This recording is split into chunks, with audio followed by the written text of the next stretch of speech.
Dear student, আজ আমরা আলোচনা করব যারা এবছর ফোর্থ সেমিস্টার পরীক্ষা দেবে।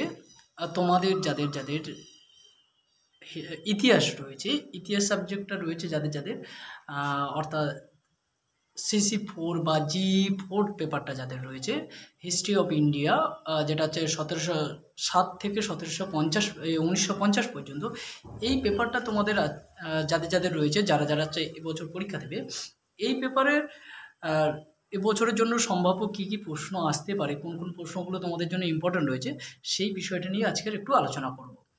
তোমাদের হচ্ছে হিস্ট্রিতে হচ্ছে 10 মার্কের প্রশ্ন থাকে আর হচ্ছে 5 মার্কের প্রশ্ন থাকে। আমি দুটোই নিয়ে আজকের আলোচনা করব। দেখো, প্রথমে তোমাদের আলোচনা করব হচ্ছে 10 মার্কসের যে প্রশ্নগুলো আসবে সেই প্রশ্নগুলো নিয়ে আলোচনা করব। 10 মার্কসে তোমাদের জন্য যে প্রশ্নগুলো আমি রেখেছি, দেখো, তোমাদের জন্য ফার্স্ট প্রশ্ন আমি রেখেছি যে তুমি কি মনে করো ভারত ইতিহাসে অষ্টাদশ শতক অন্ধকারাচ্ছন্ন যুগ ছিল?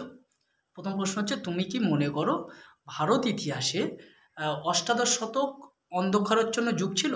সেকেন্ড প্রশ্ন যেটা তোমাদের জন্য রেখেছি, এবং এই প্রশ্নটা খুবই গুরুত্বপূর্ণ, খুবই মানে আসার সম্ভাবনা খুব বেশি। এই প্রশ্নটা দেখো, সেকেন্ড প্রশ্ন যেটা রেখেছি, 1857 সালে মহাবিদ্রোহের প্রকৃতি বিশ্লেষণ করো।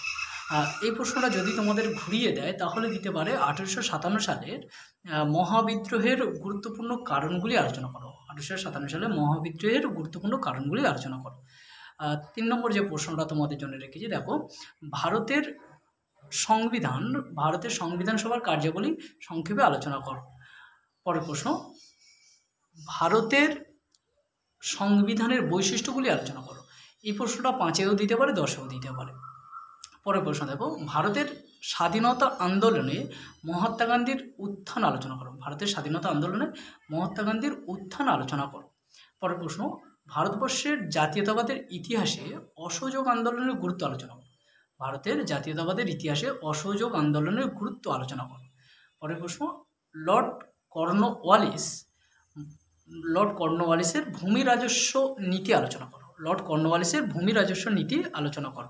পরের প্রশ্ন, বাংলার শিক্ষা ও সমাজ সংস্কারের আন্দোলনে রাজা রামমোহন রায়ের কৃতিত্ব আলোচনা করো বা কৃতিত্ব মূল্যায়ন করো।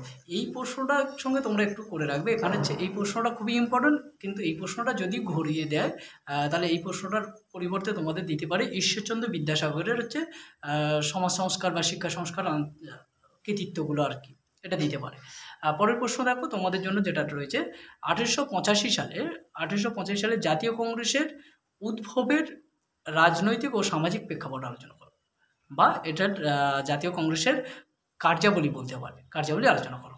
আর হচ্ছে তোমাদের বড় প্রশ্নের লাস্ট প্রশ্ন রেখেছি, অবশিল্পায়নের কারণ ও ফলাফল আলোচনা করো। অবশিল্পায়নের কারণ ও ফলাফল আলোচনা করো। এবার দেখো, তোমাদের জন্য 5 নম্বরের যে প্রশ্নগুলো, ও তার আগে বলে রাখি, তোমাদের যে এই যে 10 মার্কের প্রশ্নগুলো দিয়েছি তার মধ্যে খুবই ইম্পর্টেন্ট যেগুলো হচ্ছে মহাবিদ্রোহের কারণ আলোচনা করো, বা মহাবিদ্রোহের হচ্ছে প্রকৃতি, ভারতের সংবিধান সভার কার্যাবলী, আর সংবিধানের বৈশিষ্ট্য, গান্ধীজির উত্থান, আর হচ্ছে রাজা রামমোহন রায়। এই কটা খুবই ইম্পর্টেন্ট প্রশ্ন।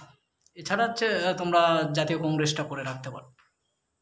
এবার 5 মার্কসের যে প্রশ্নগুলো তোমাদের জন্য রেখেছি, দেখো, 5 মার্কসের প্রশ্ন, পানিপথের তৃতীয় যুদ্ধের গুরুত্বপূর্ণ কারণগুলি আলোচনা করো। এই পানিপথের তৃতীয় যুদ্ধের গুরুত্ব আলোচনা করো। সেকেন্ড প্রশ্ন, মাউন্ট ব্যাটেন পরিকল্পনা। সেকেন্ড প্রশ্ন। 3 নম্বর প্রশ্ন, দ্বৈত শাসন ব্যবস্থা। পরের প্রশ্ন, 1935 সালের ভারত শাসন আইন। পরের প্রশ্ন, নৌ বিদ্রোহ। 6 নম্বর প্রশ্ন যেটা রেখেছি, পলাশির লুণ্ঠন। পরের প্রশ্ন, রাওলাট সত্যাগ্রহ। পরের প্রশ্ন, ইয়ং বেঙ্গল। পরের প্রশ্ন, অধীনতামূলক মিত্রতা নীতি। পরের প্রশ্ন, আর্য সমাজ বা প্রার্থনা সমাজ। পরের প্রশ্ন, মহারানীর ঘোষণাপত্র। আর তোমাদের জন্য লাস্ট যে প্রশ্নটা রেখেছি, রায়তওয়ারি ও মহলারি বন্দোবস্ত বলতে কী বোঝো? এই হচ্ছে তোমাদের জন্য ইতিহাসের যে 5 নম্বর এবং 10 নম্বরের যে প্রশ্ন সেগুলো হচ্ছে দিলাম আমি। এবার তোমরা হচ্ছে এই প্রশ্নগুলো খুবই ভালো করে করো। আশা করছি এখান থেকে তোমরা কমন পেয়ে যাবে। এই পর্যন্ত আজকের, পরে দেখা হচ্ছে অন্য কোনো ভিডিওতে।